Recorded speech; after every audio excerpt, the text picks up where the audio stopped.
여러분은 뭘 할 때 누가 하라 하면 가장 감동적이고 또 귀하게 여겨지십니까? 오늘 우리가 가장 머뭇거리고 망설이는 일들이 두 가지입니다. 받아들이는 일과 인정하는 이 두 가지입니다. 물론 나는 이제 받아들인다고 하는데 받아들이고 싶은 것만 받아들이고요. 인정도 마찬가지입니다. 내가 인정하고 싶은 것만 인정하고 싶어 합니다.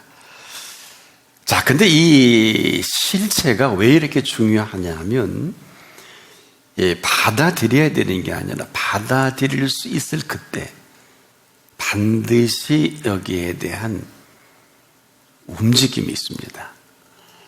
이것을 우리에게 무엇을 하라 하지 말라가 아니라 하나님이 일을 하실 때 함께 일을 하기를 원하시는 거죠. 우리는 뭔가 설명을 받고 또 그 뜻대로 하길 원하기보다는 하나님은 지금도 움직이시고 살아계시며 친히 일을 주도하고 계십니다.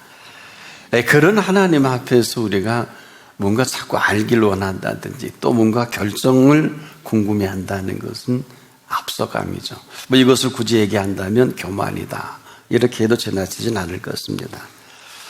받아들여야 하기 때문이 아니라 받아들일 수 있을 그때 반드시 우리를 움직이게 하고, 우리 편에서 볼 때는 응답이죠. 가라 할 때가 있고요, 스탑 할 때가 있고, 그리고 하라 할 때가 있단 말입니다. 근데 우리는 우리의 생각의 집착으로 이 모든 것이 머뭇거려지고 이 모든 것이 망설여질 때가 많죠. 오래 신앙생활 할수록 이 부분이 좀 더하지 않을까? 왜? 해봤더니 또 이런 일들이 또 생겨지고 좋지 않은 노하우죠. 좋지 않은 익숙한 습관인데 별로 도움이 되질 않습니다. 한마디로 우리가 받아들일 수 있을 그때 그 하시는 일을 만나게 되거든요. 아무것도 우리가 할 일이 없는 것도 아니고 할 수 없는 게 아니라 또 우리가 마음대로 움직이면 우리가 책임을 질 수밖에 없어요. 그러나 우리가 믿는 살아계신 하나님은 지금도 살아계시기 때문에 먼저 움직이십니다. 그리고 우리를 움직이게 하십니다. 이 전까지는 내 생각으로 우리가 지금까지 살아왔다면 여기까지예요. 그러나 이후로 하나님의 생각이십니다. 한마디로 하나님의 생각은 그렇지가 않아요. 실제 우리가 신앙생활에 가장 힘든 부분이 바로 이 부분일 것입니다. 될 듯한데 안 되지 않습니까? 한두 가지가 아니죠. 근데 안 될 것이 분명한데도 되는 일이 또 상당히 많아요. 여기서 아마 우리가 혼란일 것입니다. 우리가 언제나 하나님의 일을 할 때 조심해야 될 것은 열심히 하다 보면 그냥 일에 빠지고 열심히 하다 보면 내가 이 일이 돼서 이 일이 되어주는 줄을 스스로 빠질 때가 많지 않습니까? 이건 저에게도 예외는 아니겠습니다만은 항상 우리가 일을 할 때 조심해야 되는 것은 내가 일을 다 하면 내가 책임을 져야 돼. 세상은 다 그렇습니다. 또 수많은 사람들이 딜레마에서 헤어나오지 못하는 경우도 허다하고요.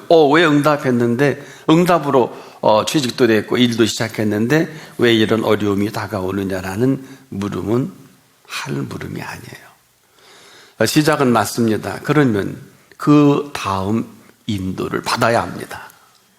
바로 오늘 이 부분에 우리가 모두 걸려 있습니다. 내 생각과 하나님의 생각이 지금도 부딪혀서 이렇게 하면 좀 편하고 이렇게 되면 잘 될 것 같고 이렇게 되면 하나님도 기뻐하시는 것이 아니겠는 내 생각이죠. 때로는 내 고집과 내 아주 익숙한 잘 짜여진 천과 같아서 거부인 줄도 모르고 이 거부하며 살아갈 때가 차라리 이 익숙할 때가 많지 않습니까?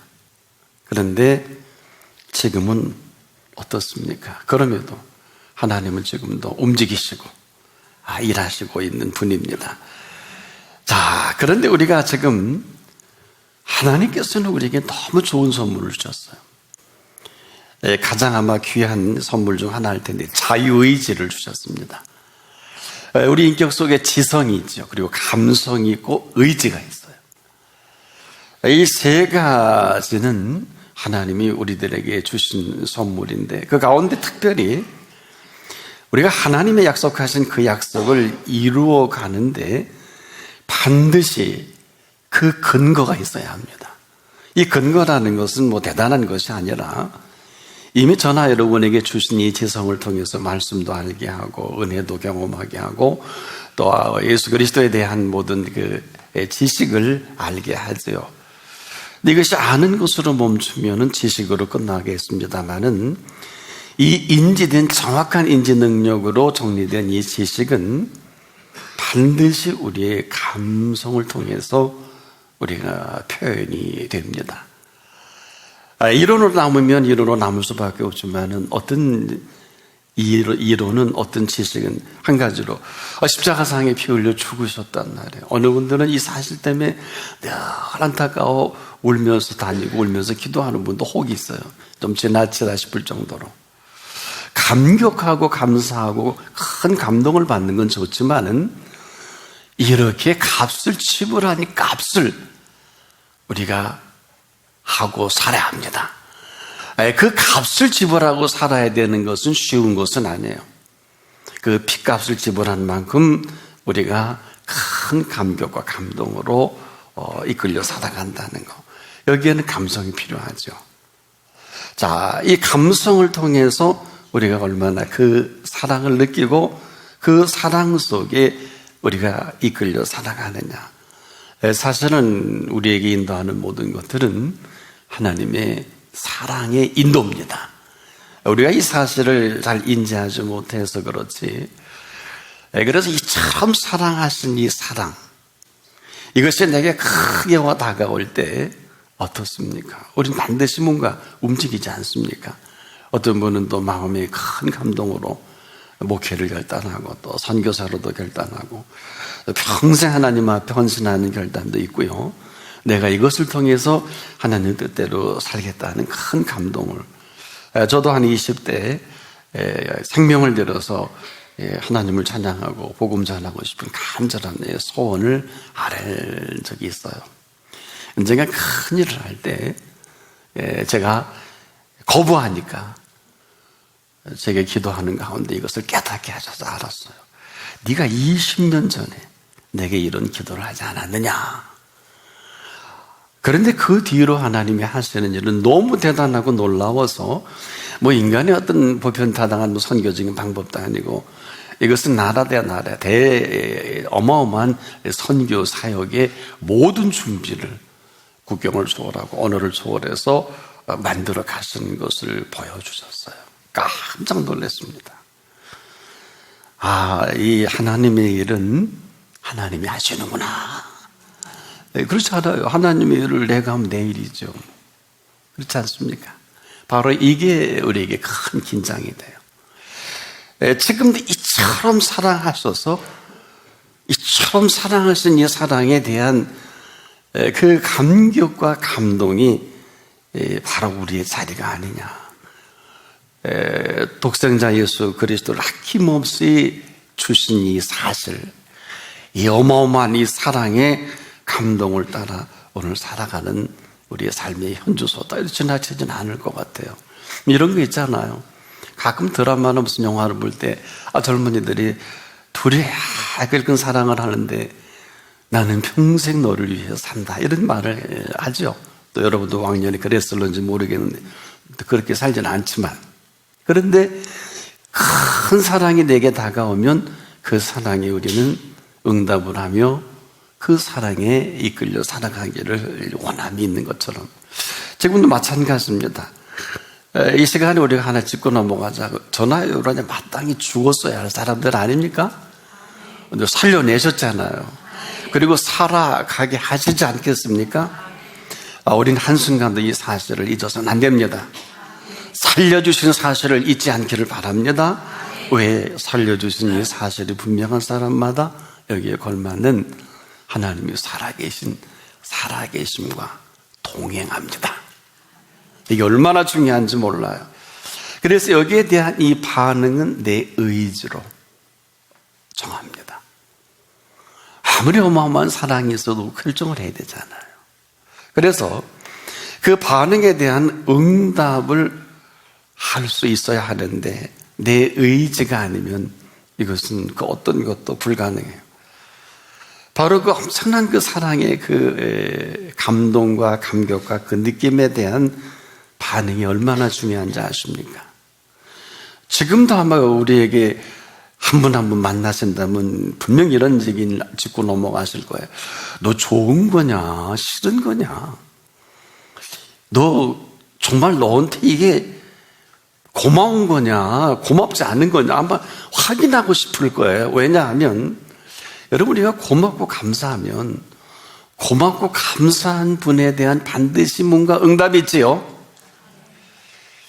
자, 그래서 우리가 신앙생활이라는 것은 우리만 모르지 지금도 끊임없는 하나님의 사랑의 감동으로 움직이게 합니다. 그러니까 우리가 지금도 뭘 몰라서 우리가 멈춰 있으면서 여기서 이것이 이렇게 해야 되는 게 아니냐라고 생각할 수 있을는지 모르지만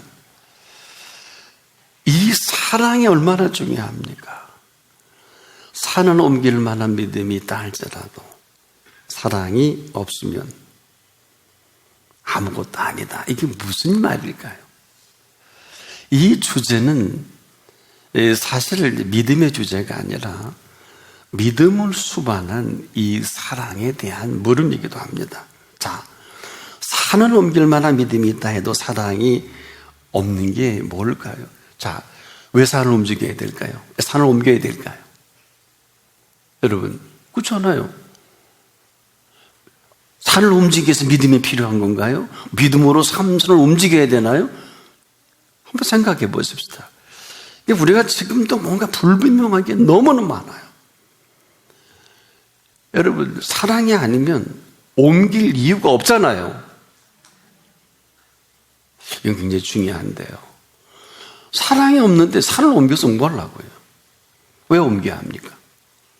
그렇지 않아요? 옮길 이유가 없잖아요. 산을 옮겨야 하는 것이 아니라 산을 만드신 사랑입니다. 사랑의 현주소가 달라요. 이처럼 사랑하신 그 사랑이 언제든지 다시 지으실 수 있고 없게 하실 수 있고 심지어 저라 여러분을 살리기도 하고 죽이기도 하십니다. 산을 만드신 사랑이고 언제든지 있게 하고 없게도 하는, 그럼에도 이만큼 우리를 사랑해 주신 이 사랑 때문에 저희가 이만큼 삽니다. 자, 바로 그것은 우리 때문이라도 지금 오래 참고 기다리시는 사랑이에요. 우리가 뭐 각자 가슴에 쏘놓고 내가 얼만큼 이 사랑에 응답을 해봤나, 아마 차제 한번 우리가 점검하는 것도 필요하지 않을까. 우리에게 자유의지라고 하는 큰 선물을 주셨는데 이것은 하나님이 결정하실 일이 아니고 각자가 결정할 몫입니다. 뭘로? 인정하느냐, 인정하지 않느냐. 이걸 지금도 지켜보십니다.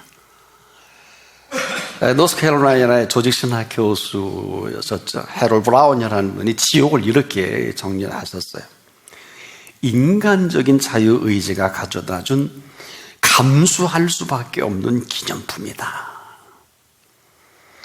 우리의 그 자유의지를 가지고 지옥과 천국을 왔다 갔다 하지 않아요? 내가 알지 않습니까? 유일하게 우리에게 주신 이 자유의지로 인정을 하면 천국이지만 거부하면 지옥 아니에요? 이게 삶이 지옥 같다가 맞아요. 응답이 있고 그거는 두 번째고요. 지금도 삶이 지옥 같으면 이건 지옥이에요. 그런데 망할 때 망하고 끝날 때 끝나고 죽을 때 죽더라도 삶이 천국이면 이건 천국입니다. 이 놀라운 사실을 인정하느냐 인정하지 않느냐라는 여기에 내 의지가 있어요. 의지가. 나 이것만 지금 보고 계세요? 이것만 보고 계신다고요. 하루를 살더라도 천년을 살아도 다 감지하지 못하고 알지 못하고 맛보지 못했던 이 어마어마한 천국의 모든 윤리를 가득 채우는 하루입니다. 내 의지가 이렇게 살 거냐? 거부할 거냐? 이 세상이 악이 점령하는 세상은 아니에요. 점령하는 것처럼 보여요. 정사와 권세와 이 어둠의 세상 주관자들과 하늘에 있는 악한 영들에게 바울이 지적한 대로 정치와 권세와 이 어둠의 세상 주관자들과 하늘에 있는 악한 영들이 형편없는 짓거리다 하는데 이 모든 것을 받아들이고 거부하는 것은 자유의지입니다. 내가 아니면 아니잖아요. 내가 그러면 그런 거 아닙니까? 여러분, 예수 그리스도 이후로 지금도 이 세상이 인간의 못된 대통령이나 왕에 의해서 좌지우지되는 것 같아도 이 세상은 하나님의 통치 아래 있습니다. 이 통치를 믿고 살아가는 그 사람을 통해서 하나님의 뜻은 지금도 이루어져 가고 계시는 것입니다. 너희는 먼저 그의 나라와 그의 의를 구하라. 이것은 뭐예요? 지금도 하나님의 통치를 내가 인정할 수 있을 그때 내가 통치하겠다. 지금 하나님은 불꽃 같은 눈동자라 우리 모두를 지켜보고 계십니다. 한 분 한 분마다 그러냐 아니냐 우리가 이 부분을 분명히 해야 돼요. 옳으면 옳다, 아니면 아니다, 이런 표현을 분명히 해야 합니다. 이렇게 하지 못하는 모든 게 우리가 살아가는 삶의 정서가 됩니다. 인정과 거부예요. 오늘 망할 때 망하고 죽을 때 죽더라도 살아계신 하나님을 인정하면 하나님의 통치가 나타나게 되어 있습니다. 그리고 통치하십니다. 오늘이라도 예수를 나의 구주 나의 하나님으로 내 마음에 온전히 모셔드리면 천국이 시작됩니다. 마음으로 믿어 의에 이르고 입으로 시인하여 구원에 이른다고 했어요. 그리고 이 믿음으로 말미암아 보는 눈이 달라지고요, 듣는 귀가 달라져요. 그 시간부터 생각이 바뀌어져. 제 경험이에요. 그리고 언어가 달라져요. 오늘 우리를 이렇게 불러주시고 이렇게 살게 하신 오늘 그분 앞에 밑줄 쫙 끄십시오. 그리고 이전과 이후로 오늘 하실 일이 있어요. 여호와를 기뻐하십시오. 거두절미하고 여호와를 기뻐하라. 이 말씀은 아무리 강조해도 지나치지 않는 게 명령형이잖아요. 그러면 명령하신 분이 이렇게 또 말씀을 하십니다. 저가 네 마음의 소원을 이루어 주시리로다. 저가 네 마음의 소원을 이루어 주시리로다.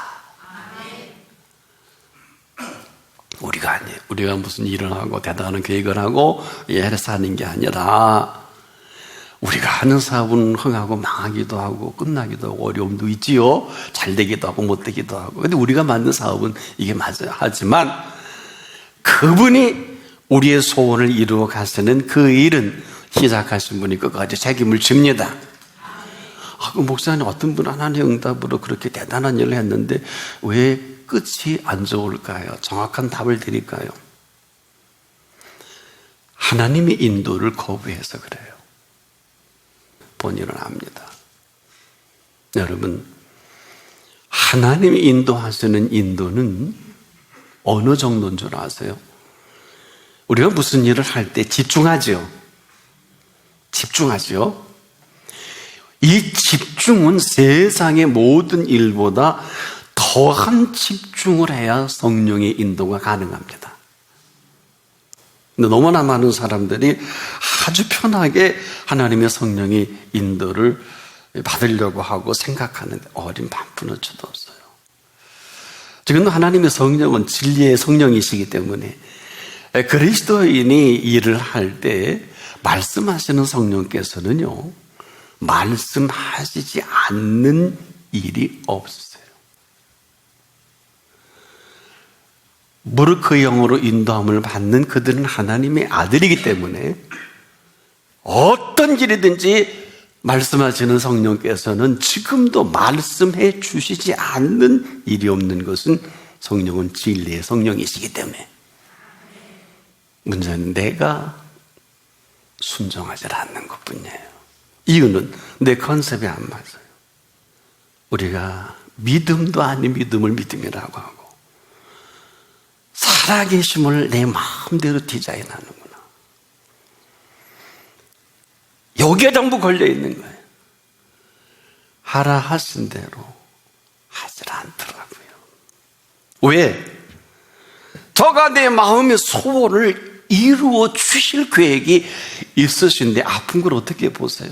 세상의 모든 의술은 증상치료의학이라면 살아계신 예수님은 근본치료의학자십니다.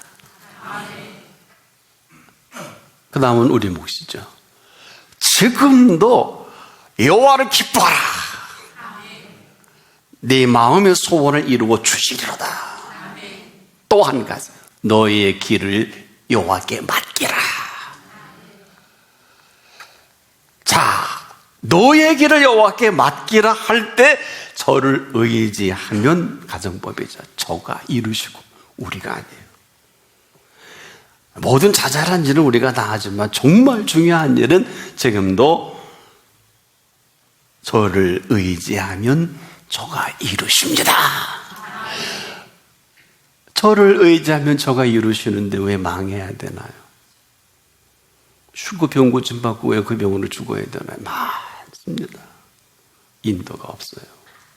한마디로 좋은 얘기로 거부고요, 심각한 얘기로 거역이 되고요, 더 정확한 표현은 불순종이겠죠.